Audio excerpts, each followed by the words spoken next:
Have you ever felt that sharing too much with your family sometimes does more harm than good as we get older? There's a natural tendency to want to be open and honest with our loved ones, believing that full transparency is always the best approach. But the truth is, some things are better kept private, not out of secrecy, but out of wisdom. Not everything needs to be shared, and in some cases, keeping certain matters to yourself can protect both your peace of mind and your relationships. In this video, we're diving into 5 things you may want to keep to yourself after 65. These are not about deception or shutting people out, but rather about maintaining independence, avoiding unnecessary stress, and ensuring that your personal boundaries are respected.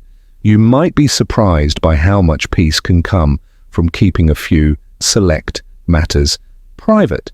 Stay tuned until the end, because understanding these 5 things could change the way you interact with your family, giving you more freedom. And in your later years, now let's get started. Number 1, financial decisions and assets. One of the most sensitive topics as we age is money.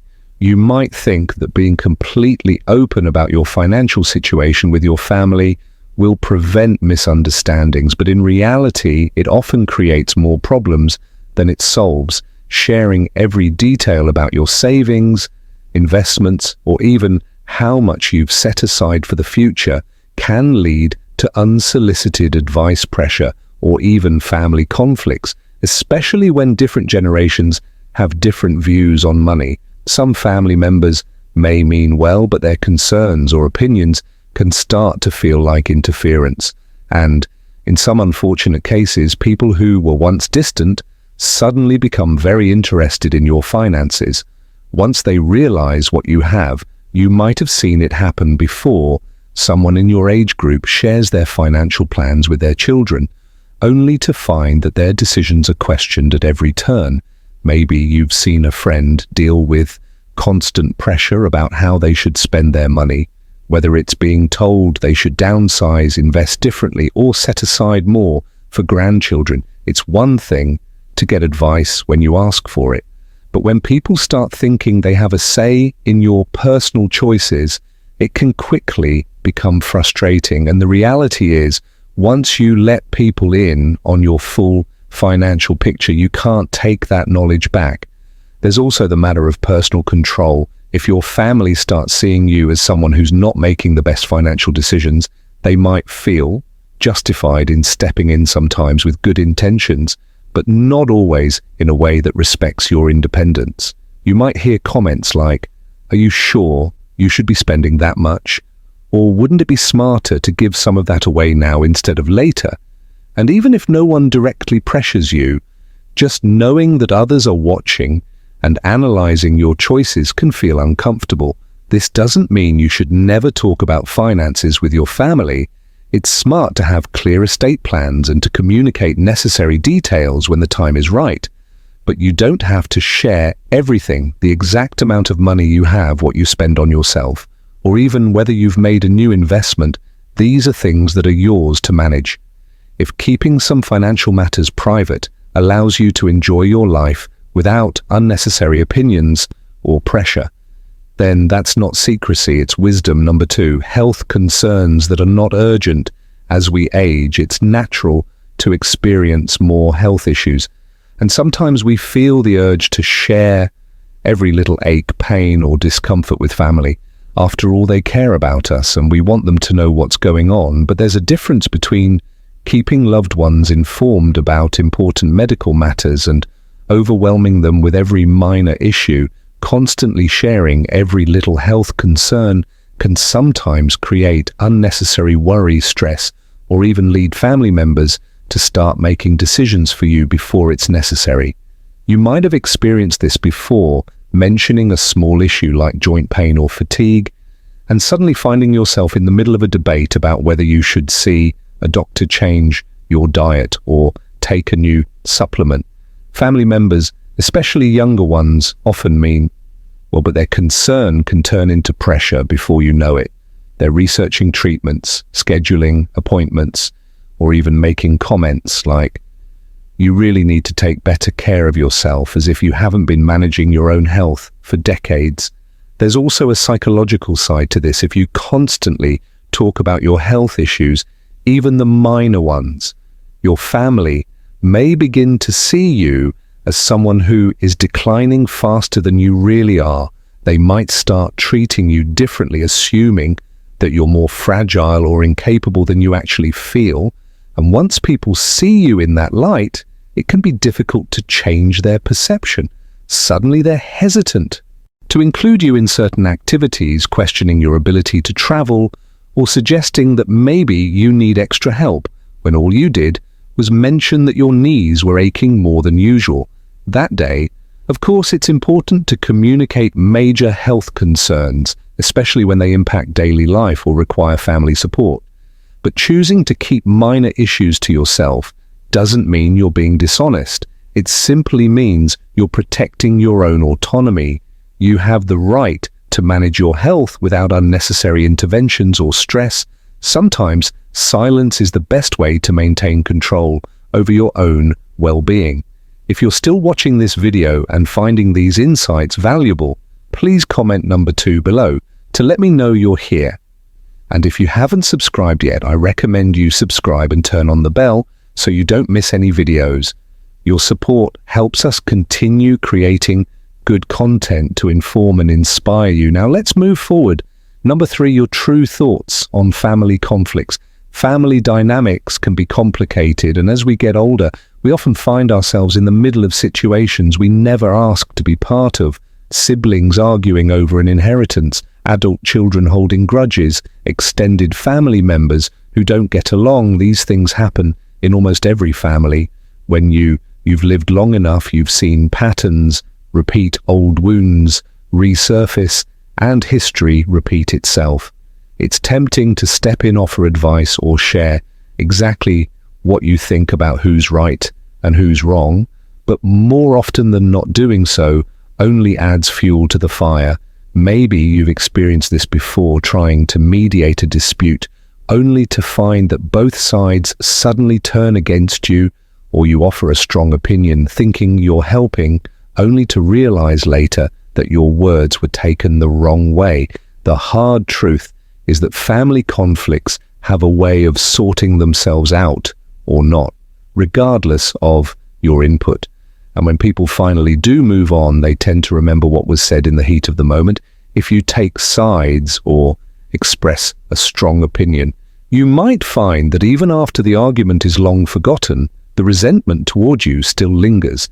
This is especially important when it comes to opinions about younger family members saying what you really think about a son-in-law, a daughter's parenting style, or a relative's. Life choices might feel honest in the moment, but those words have a way of sticking. People rarely forget when they feel judged or criticized, even if your intentions were good. What feels like helpful advice to you might feel like rejection to them, and that can create emotional distance that never quite heals. That's why one of the wisest things you can do after 65 is to practice selective silence. You don't have to agree with everything or pretend problems don't exist, but you also don't have to comment on every family situation instead of giving an opinion. Sometimes the best response is a simple, "I hope things work out for the best," or "I trust you'll make the right decision." This allows you to stay connected without getting pulled into drama that ultimately isn't yours to fix. Keeping certain thoughts to yourself can be the key to maintaining peace, not just for your family, but for yourself. Number 4, your regrets about the past. As the years go by, it's natural to reflect on the past, on choices made, opportunities missed, and paths not taken. Regret is something that everyone experiences in one way or another, but that doesn't mean it always needs to be shared, especially with family. You might feel the urge to talk about things you wish you had done differently, whether it's how you handled your career, how you raised your children, or decisions that shaped your life. But what you see as honesty or self-reflection can sometimes be misinterpreted by those closest to you when parents or Grandparents express regret about the past. Children often take it personally if you mention that you wish you had spent less time working and more time with family. Your children might hear, "I wasn't a good enough parent," if you say you regret not moving to a different city or pursuing a different dream. They might take it as an indirect way of saying your life with them wasn't fulfilling. Even if that's not what you meant, those words can linger and create unnecessary guilt or resentment. The same goes for regrets about relationships. Talking about a past love, even in a harmless way, can make your spouse or family members feel like they were a second choice.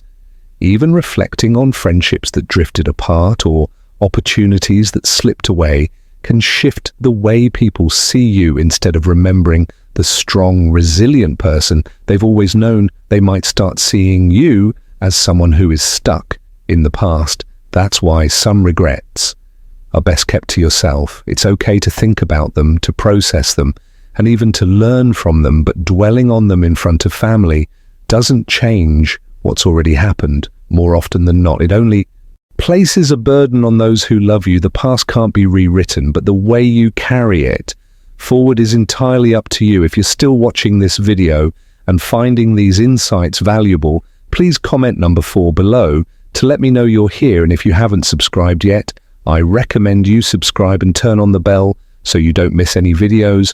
Your support helps us continue creating good content to inform and inspire you. Now let's move forward.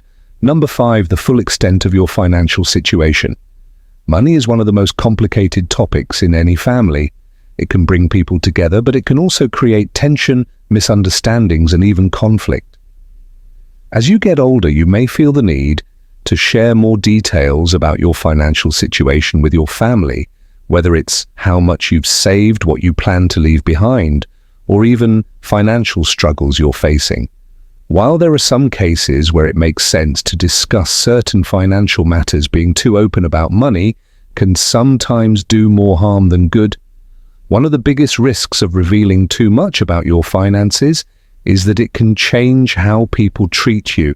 If your family knows you have a comfortable amount saved, you may find that some relatives start looking at you differently, perhaps even expecting financial help or subtly hinting at what they hope to inherit. On the other hand, if you reveal that you're struggling, you might find that your loved ones start worrying about you too much, or in some cases, even questioning your financial decisions. Either way, money has a way of shifting relationship, and once that happens, it's hard to undo. There's also the issue of independence. As you get older, the more your family knows about your finances, the more they may feel entitled to give you financial advice, whether you ask for it or not. Some might even start making decisions on your behalf, thinking they're helping, when in reality, they're taking away your ability to manage your own affairs. You might suddenly find yourself being told where you should live, how you should spend, or what's best for you all, because you share details that in hindsight might have been better kept private. Of course, this doesn't mean you should keep everything secret. If you have a trusted person, such as a financial advisor or an executive for your estate, it's wise to have your plans documented properly. But outside of that, the best approach is often to share only what is absolutely necessary and nothing more. Keeping certain details to yourself allows you to maintain control over your own financial future, while avoiding unnecessary stress, tension, or unwanted advice. If you've ever noticed how discussions about money can change the way people interact, you already understand why this is one of the most important things to be mindful of. In the end, your finances are yours to manage, and keeping some details private ensures that your relationships with your family remain built on love and respect, rather than financial expectations. Final thoughts as we wrap up this video. Take a moment to reflect on the 5 things we've discussed. Keeping certain things private isn't about being secretive or distant. It's about protecting your peace, your dignity, and your relationships. Not everything needs to be shared, And sometimes the wisest choice is knowing what to hold back. Think about your own life. Have you ever shared something with family only to realize later that it changed how they saw you? Or maybe you've held back from saying something and realized later that it was the right decision. Wisdom often comes from experience. And as we grow older, we learn that some things are best kept to ourselves. The beauty of aging is that you gain clarity on what truly matters. Your peace of mind, your independence, and the quality of your relationships. Being selective with what you share allows you to maintain control over your own life while keeping your connection strong. It's not about shutting people out, but about preserving what makes those relationships meaningful. We'd love to hear from you. Leave a comment below and share one thing you learned today and how you plan to use it in your life. Your thoughts are important to us, so don't hesitate to share them. Reading your comments gives us great motivation and encouragement. If you enjoyed this video and found it helpful, please like, subscribe, and share. Your support helps us continue creating good content to inform and inspire you. Thanks for watching, and we look forward to seeing you in the next video.